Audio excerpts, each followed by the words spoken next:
What a wonderful setting. You can hear me above the noise of the wind and the fountain and the little kiddies running around making nuisance of themselves with little kiddies too. You'll do well. Now we're actually outside the Melbourne, the Royal Exhibition Building, and this is a great, not that I'm here to do a history lesson, but occasionally I like to fill you in about the city you live in. Now in 1888 and 1889 we had the International Exhibition here, World Exhibition, and in 6 months they had over 2 million visitors, which is more than the whole population of Australia put together. So it was an extraordinary exhibition. But even more extraordinary, on the 9th of May 1901, Federal Parliament was originally held here in the Royal Exhibition Building, because Canberra didn't exist at that particular point in time. And our friend Chummy Fleming, the well-known Melbourne anarchist, great gate crashed the party. And he wandered around helping himself to the food, drinking the drinks, rubbing shoulders with dignitaries, while all the time being trailed by 3 plainclothes detectives who were not willing to arrest him because, knowing Chummy Fleming, he would make a racket. He wouldn't care about being arrested. So we can say that on the 9th of May 1901, on the first day of the new Australian nation, an anarchist was there amongst them, helping himself to the free food and drinks. So what are we here for? Well, we're here for the background. More importantly, I'm interested in a concept, and I'm sure you're interested, because there's a lot of doom and gloom in that. A lot of doom and gloom, and I can talk about refugees, asylum seekers, animal rights, poverty, homelessness, and we've done all that. There's a lot of doom and gloom because we're a nation bereft of hope. Now, with the election of the Morrison-led Happy Clapper government, the prosperity gospel, wealth and health brigade, who believe that God gives health and wealth to those who deserve it, and poverty to those who don't deserve it. A little bit like many religious factions around the world. We've got to remember that we're in a period of great hope. And as I said before, hope is the love child of desire and expectation. The desire to change and the expectation that change will occur. And around the world, we are seeing revolts against governments and protest movements not asking for a new government, but a new system and a new constitution. So what's the sun much talking about? Now, if we are to be taken seriously as radical activists or social activists, we are to be taken seriously. We need to move from the critical stage to a stage where we can actually provide some type of vision, some type of program, some type of ideas that people can aspire to. And the thing about living in a capitalist society, whether you live in China, which is state capitalism, or whether you live in Australia, which is corporate capitalism, we all live in a capitalist society. The key to success in a capitalist society is disposable. The more disposable you have, the greater your ability to those people.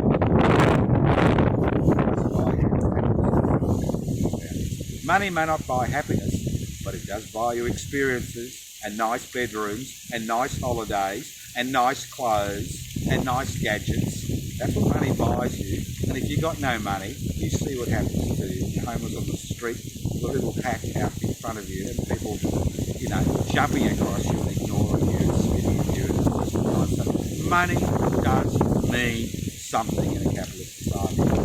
Now, many people are fighting to maintain jobs which are causing a great deal of damage to the environment.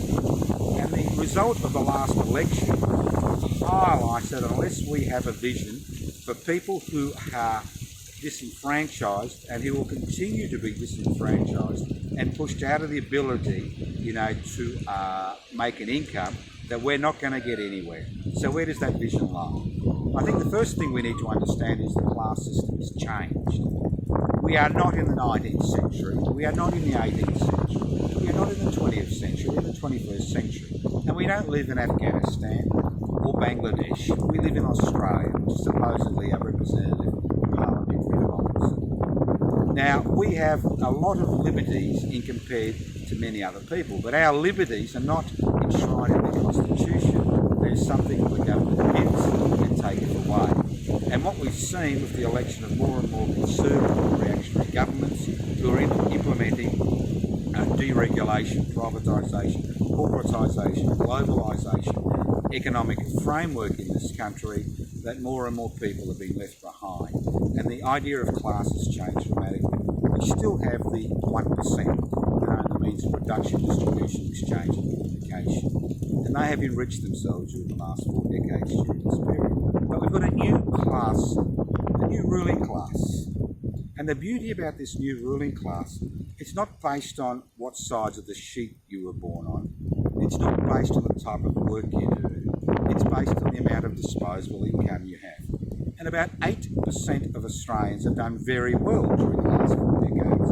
And these are the people with disposable income to invest in property, invest in stocks and shares, because legislation after legislation has been passed through federal and some state parliaments, which give these people who've got excess assets a lot of taxation advantages like negative gearing, franking credits. And when the Labor Party attempted to roll back some of these perks, they were defeated and they lost the unlosable election. So you've got that class that's done really well and continues to do well. And the great thing about it is you can be a plumber and be part of the investment class. You can be a doctor and be part of the investment class. You can be a stockbroker and be part of the investment class. You can be a successful gambler and be part of the investment class. So it's linked to disposable income. Then we have the great mass of Australians, the 60%, the honest, law-abiding fools like you and me. You know, we work, we pay our taxes, we obey our laws, we do the right things by our dependents and our families and our friends, and at the end of the day we find that all we can do is basically pay our bills. And when our bills are paid, we may be able to get a holiday if we're lucky. At the end of the year, there's nothing left. And we will never be able to enjoy the benefits of the investment class.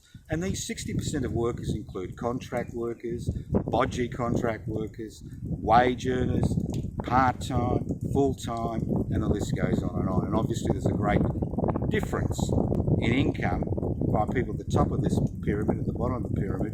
But again, they are basically struggling to repay debt.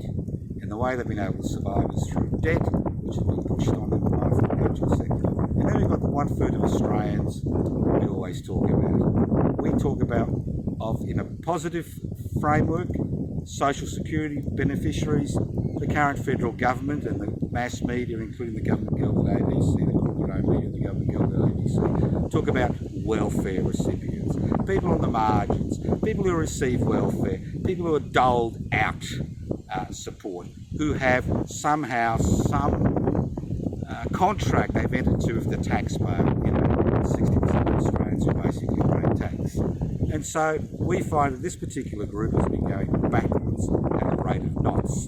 We now have 700,000 children who are basically living in poverty, dire poverty, below the poverty line, way below the poverty line.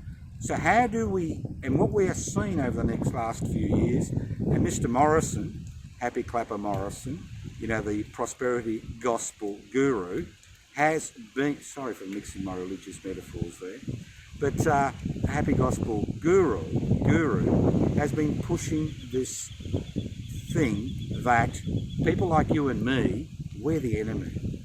Because we want to redistribute wealth and redistribute power. We are the enemy. And their ideas are falling on positive ears.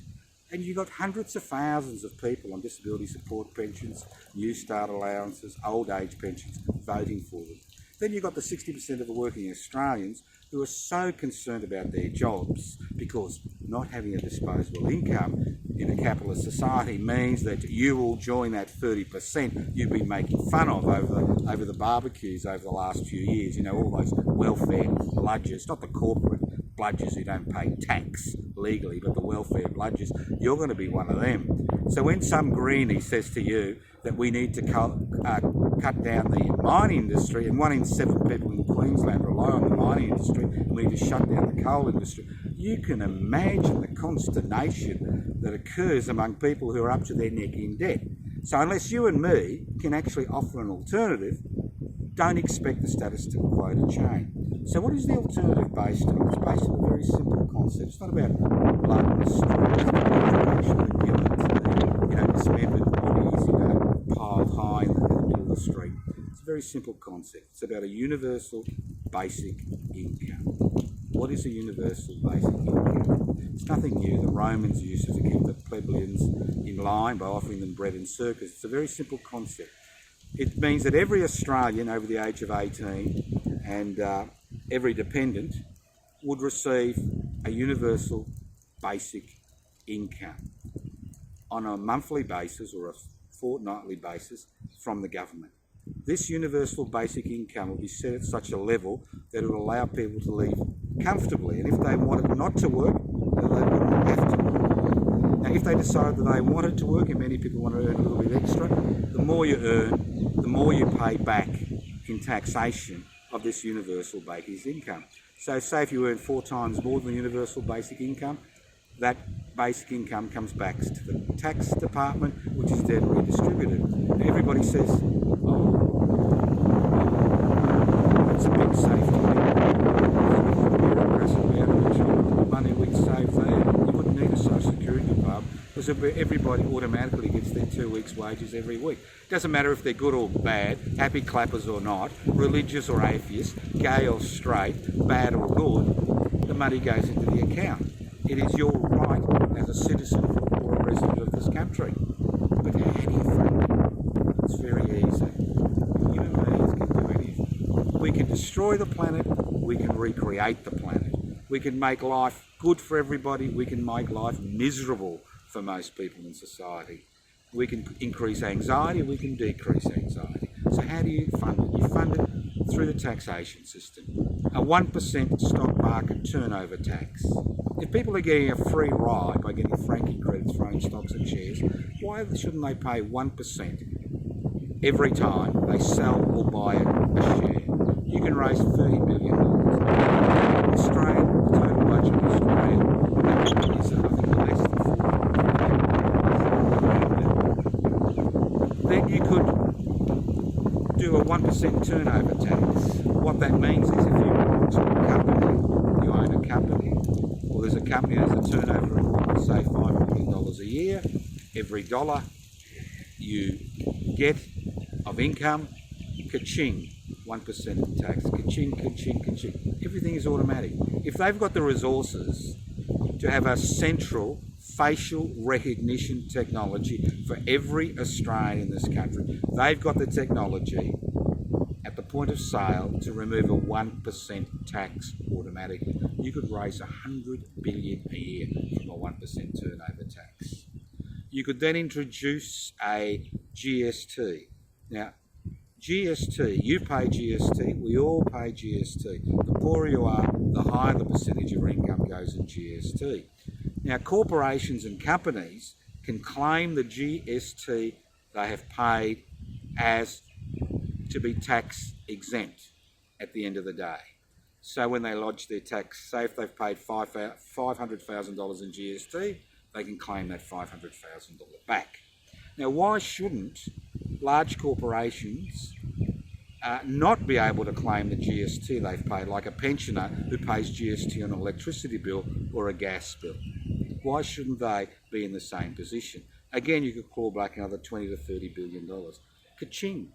Just by those simple legislative amendments, you can actually fund a universal basic income for every Australian. And what that means is it gives us the opportunity as a nation to address the issues we refuse to address today, like climate change, climate emergency, inequality, poverty, homelessness. It gives us that option to address these issues because people who live in this country then know that if changes need to be made, they will not be part of an underpass. It's a simple concept. It's not radical. It's a conservative concept. It kind of builds up on the concept of a social security system, providing a safety net for people who find themselves in a difficult situation for a variety of causes, some of their own making and many others not of their own making. It doesn't divide people. The deserving poor and the undeserving poor are those who don't agree with them. So, once again, the ball is in your court. I hate to use this tennis analogy because tennis is a particularly boring, methodical little game, but you do make a lot of money out of it, I understand. Maybe if I was reborn again, I would be reborn as a tennis player. But that's not going to happen. So getting back to reality, the fact is we can change things. We have an economic package we can put forward. And if all else fails, we can do something a little bit more radical. We can actually nationalise the mining sector. Now, I understand when Mr Morrison spoke to the mining community in Queensland last week, he said, how good is the mining sector? And I say to Mr Morrison and all these brain dead acolytes, what I say to Mr Morrison is, how better it could be if the mining sector was owned by the people of Australia. So instead of relying on a little bit of taxation from these large corporations like Rio Tinto and BHP, a little bit of dribble, a little bit of taxation and a few royalties at the state level, we could actually use all the profits that are made to, one, to reinvest and expand the mining sector, two, close down the dangerous parts of the mining sector which are leading to this climate emergency like the coal industry, look after the workers and the communities in that situation, at the same time put hundreds of billions of dollars into a real fund for the people of this country, like the Norwegians have done. 4.5 million people, $1 trillion sitting in a fund already from their oil because they didn't actually give it over to a private corporation for a peppercorn rent. They don't have any Gina Reinhardts, multi-billionaires, or Twiggy Stokes, or BHPs, or Rio Tinto. In Norway, the money goes into a future fund for the country. So all these things are possible without a violent revolution. All these things are possible through legislation. But there is a problem. There is a problem. Unfortunately today, the parliamentary agenda is set by that small section of society that owns the means of production, distribution, exchange and communication. That is the problem. They set the parliamentary agenda. They bankroll these political parties to push their agenda, which is diametrically opposed to our agenda as citizens and residents of this country. And it's time that we rose up, that we said enough is enough, and that we, like our brothers and sisters in the rest of the world, in Argentina, in Chile, in Iraq, in Sudan, in Lebanon, and many other places in the world, said enough is enough. What we need today is a new constitution which is based on three simple principles. One, to protect the individual from the arbitrary exercise of state power, human rights in the Constitution. Two, that all essential services, the ownership of essential services, including the mining sector, be incorporated in the Australian Constitution so Parliament does not have the power to privatise state assets like Telecom, the Commonwealth Bank, the nation's airports, the nation's ports, and the list goes on and on. And the third important thing we need to do in the Constitution is introduce the concept of citizens-initiated referendums, like in Switzerland, which is a very peaceful place, where 50,000 citizens sign a petition in a fixed time frame. If they want an issue taken to the people of that country, that goes to the people of the country in a referendum, and if and if that referendum is passed, it's incorporated in the Australian Constitution. In Australia, it's only Parliament that can change the Constitution. It's only Parliament that can actually put a question to the people. The people can't directly put a question to the people. So these are a few ideas I want you to think about. The sun is breaking through the gloom. You've got an option. You can, cower in a corner and wait for the rainstorm which is happening behind us, or you can walk forward into the sun and reclaim your future, your children's future, your grandchildren's future, and keep this planet alive.